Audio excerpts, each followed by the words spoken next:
If you want to be able to do tens of chin-ups, but currently can only do 1 or 2 or none at all, the hardest part is getting the reps in. It's kind of like training at the gym with just a 5 and 30 kilo weight. The light option is just a little bit too easy and the heavy option is almost impossible. We need something to bridge that gap, something in the middle. If you're in the gym, a lat pull down is a great option, but we don't even need that. Let me introduce to you the bodyweight lat pull down. In my opinion, this is one of the most underrated pulling exercises at beginner or even an advanced level. I'm gonna go through the setup, a couple of variations, and then a 3-step progression to go from 0 to tens of chin-ups. Let's start with variation 1, the feet behind. The setup is the most important part here. I'd recommend using rings because it simply makes this setting up process much more flexible. You're going to need your grip to be around shoulder height. We can use the floor, but a box is preferred so we can hang vertically to start.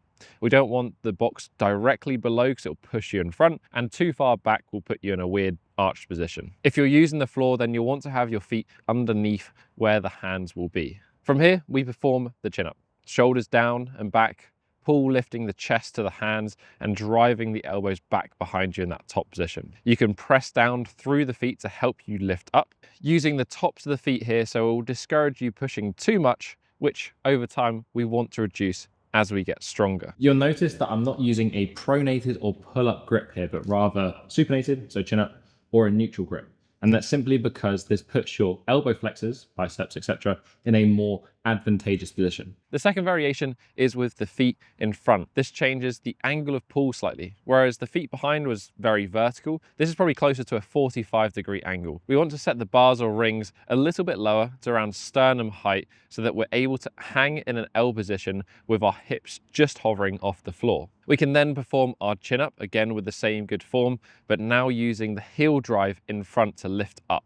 You need to be more careful here about keeping the body vertical, as the common mistake is to let the hips rise and it ends up becoming more of a row. Starting with the legs slightly bent or even on an elevated surface will encourage you to keep the hips below the hands at all points of this movement. You may wonder why I've not mentioned resistance bands as of yet, and it's not that I'm not a fan, I just think that there are better options. When we use a band, it provides the most assistance at the bottom of a chin-up and the least resistance at the top. This doesn't necessarily match the strength curve or where your weak points are at. When we use our feet to assist in this movement, we can give as much pressure as we need to, not only within the movement itself, but also in the set. We can use less as we start and more as we finish to squeeze the most out of every set. Before we jump into that 3-step progression, I just want to mention another tool that I use, and that's today's sponsor, Squarespace. Designing a website shouldn't be complicated. Using Blueprint AI with just a few questions and then using the interactive design system, you can create a custom on-brand website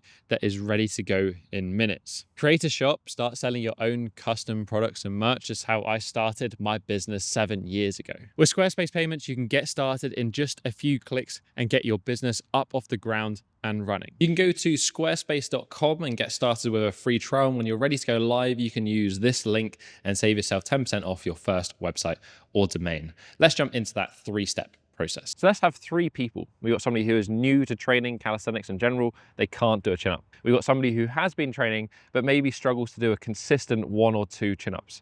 And lastly, we've got somebody who can maybe do 3, 4, or 5 chin-ups, but is struggling to add reps. If you're person 1, you're going to need to build conditioning and strength in this specific pattern. I would say pick either of the variations and perform them for 3 to 5 sets of 6 to 10 reps. It's important that those 6 to 10 reps are hard. Start with the lower sets and gradually increase the total reps done over the weeks. You'll quickly get towards the next step, which is person 2. You're going to perform a superset. We're going to start with something that's a little bit more intense, and that is negatives. Start at that lockout, the top position. You're going to step off a box, no jumping up to this position. I'm looking for a 6 to 10 seconds controlled, lowering down all the way to a dead hang. You're going to get back up and complete 2 to 4 reps in total. But you're going to stop when you can't maintain good quality and tempo, not necessarily failure. You're then going to rest 30 seconds and you're going to perform as many reps as possible of variation 1. We're looking to be able to achieve, again, 6 to 10 reps here with good quality of form. We're going to rest 2 to 3 minutes, and then you're going to perform this superset for 3 to 5 sets in total. And finally, we come to person 3. We're going to start by just doing your chin-up training as normal. We're going to do 3 to 5 sets, 3 to 5 reps. And we're looking to, again, over the weeks, increase the total number of reps that you do in this section. After that though, we want to back that up with an accessory movement at higher reps. And this is where this bodyweight lat pull down is absolutely perfect. Pick either variation 1 or 2. And I want you to do sets of 10 to 15 reps. Good quality, not rushing, nice tempo, full lockout, full hang, using the feet as little as possible. But these drills are kind of useful at any level. I still use them now as a high rep accessory for my chin-ups, or even as a drop set after I finish my main set of chin-ups to add some extra reps. If you want a more detailed approach when it comes to starting from zero, then you can check out my Fundamentals Plus program, which covers the chin-up dip, but also building your flexibility from the ground up. Link to that down below. Otherwise, please hit that like button. That helps to support the channel. Right next to it is that subscribe button. I'll catch you in the next one. Have a strong week. Peace.